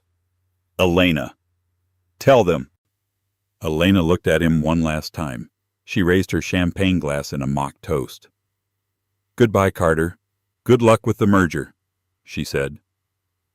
As Carter was dragged away protesting with a humiliated Tiffany trailing behind him screaming about suing everyone, the room burst into chatter. Elena turned to Silas. Her hand was trembling slightly, but her smile was real. "Are you all right?" Silas asked, his eyes searching hers.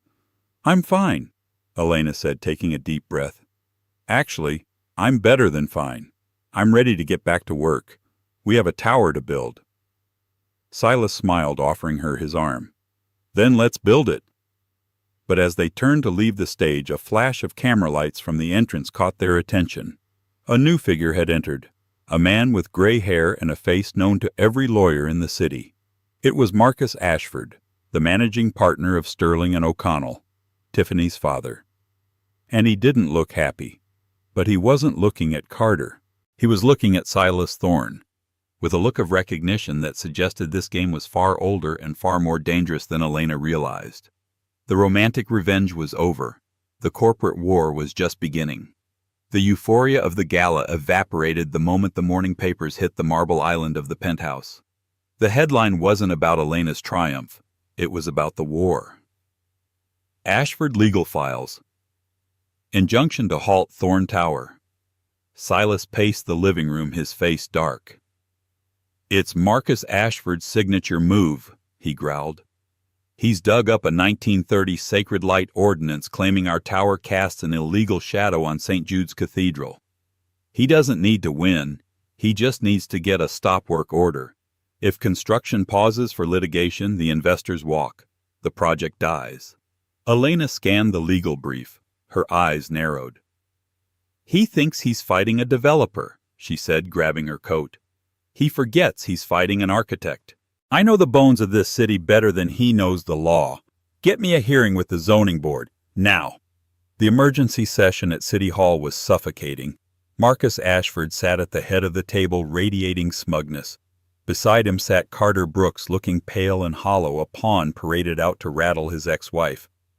The ordinance is clear, Ashford droned, tapping a leather folder. The Thorne Tower violates the cathedral's solar access. You must lower the structure by 20 stories. Cutting 20 stories would destroy the solar integration. It was a death sentence for the building. Mr. Brooks, Ashford sneered, turning to Carter. As a property attorney, do you concur? Carter couldn't meet Elena's eyes. The precedent stands, he mumbled, his voice shaking. Elena stood up. She didn't look at the lawyers. She looked at the projector. You're relying on the 1930 ordinance protecting the church's light, she stated clearly. But you didn't check the archives from 1954. She clicked a button. A yellow document appeared on the screen. In 1954, St. Jude's needed a new roof. To pay for it, they sold their air rights to the city. It was misfiled under sanitation for decades. I found it 3 weeks ago. Elena slammed a fresh document onto the table. The church has no claim to that light. The city owns it. And as of this morning, the city has leased those rights exclusively to Thorne Enterprises. The room went silent. Ashford turned a violent shade of purple. This is a trick. It's public record, Silas said, his voice ringing with victory. You were just too arrogant to look in the basement. The board chairman banged his gavel. Injunction denied. The project proceeds. Ashford stormed out, his team scrambling behind him. Carter remained seated, looking like a ghost. Elena approached him. There was no anger left, only a distant pity. Tiffany left me, Carter whispered, staring at his hands. She saw the headlines, said she couldn't be with a loser. I lost everything, Elena. You didn't lose everything, Carter, Elena said softly. You gave it away. You chose a strategy over a partner. Now you have neither. She turned her back on him and walked out with Silas, leaving her ex-husband alone in the empty room. 1 year later, the finished Thorne Tower pierced the night sky, a lance of sapphire light that redefined the Chicago skyline. On the 90th floor observation deck, Elena Vance stood in a white suit that glowed against the stars. The wind whipped her hair, but she felt anchored for the first time in her life. The partnership agreement expires today, Silas said, stepping up beside her. He didn't hold a contract. He held a small velvet box. I don't want to renew the partnership, Elena, he said, opening the box to reveal a ring. A rare, uncut sapphire set in a band of twisted platinum mimicking the tower's steel structure. I want a merger, a permanent one. I love you, Elena. Will you build a life with me? Elena smiled, tears pricking her eyes. Only if I get full creative control, she teased. You already have it, Silas whispered, and he kissed her. Far below, on the cold pavement, a man in a cheap suit paused outside a subway station. Carter Brooks adjusted his name tag, Night Manager Hertz Rental, and looked up. He watched the light of the penthouse pulse against the darkness, a star he could no longer reach. He looked for a long moment, then turned up his collar against the wind and descended into the underground. He didn't look back. But high above the clouds, Elena Thorne was looking at the horizon, and the view was magnificent. And that is the story of Elena Vance. She taught us that sometimes the person who leaves you is doing you the greatest favor of your life. Carter walked away and didn't look back, but he didn't realize that he wasn't leaving her behind. He was setting her free. Elena didn't just find a billionaire. She found herself. She turned her heartbreak into an empire. What would you do if you were standing on that rainy corner? Would you get in the car? Let me know in the comments below. If you enjoyed this story of revenge, redemption, and success, please hit that like button. It really helps the channel. And don't forget to subscribe and ring the bell so you never miss a story. We have a new saga coming next week involving a runaway bride and a secret prince, and you won't want to miss it. Thanks for watching, and remember, your value isn't determined by who leaves you, but by what you build after they're gone.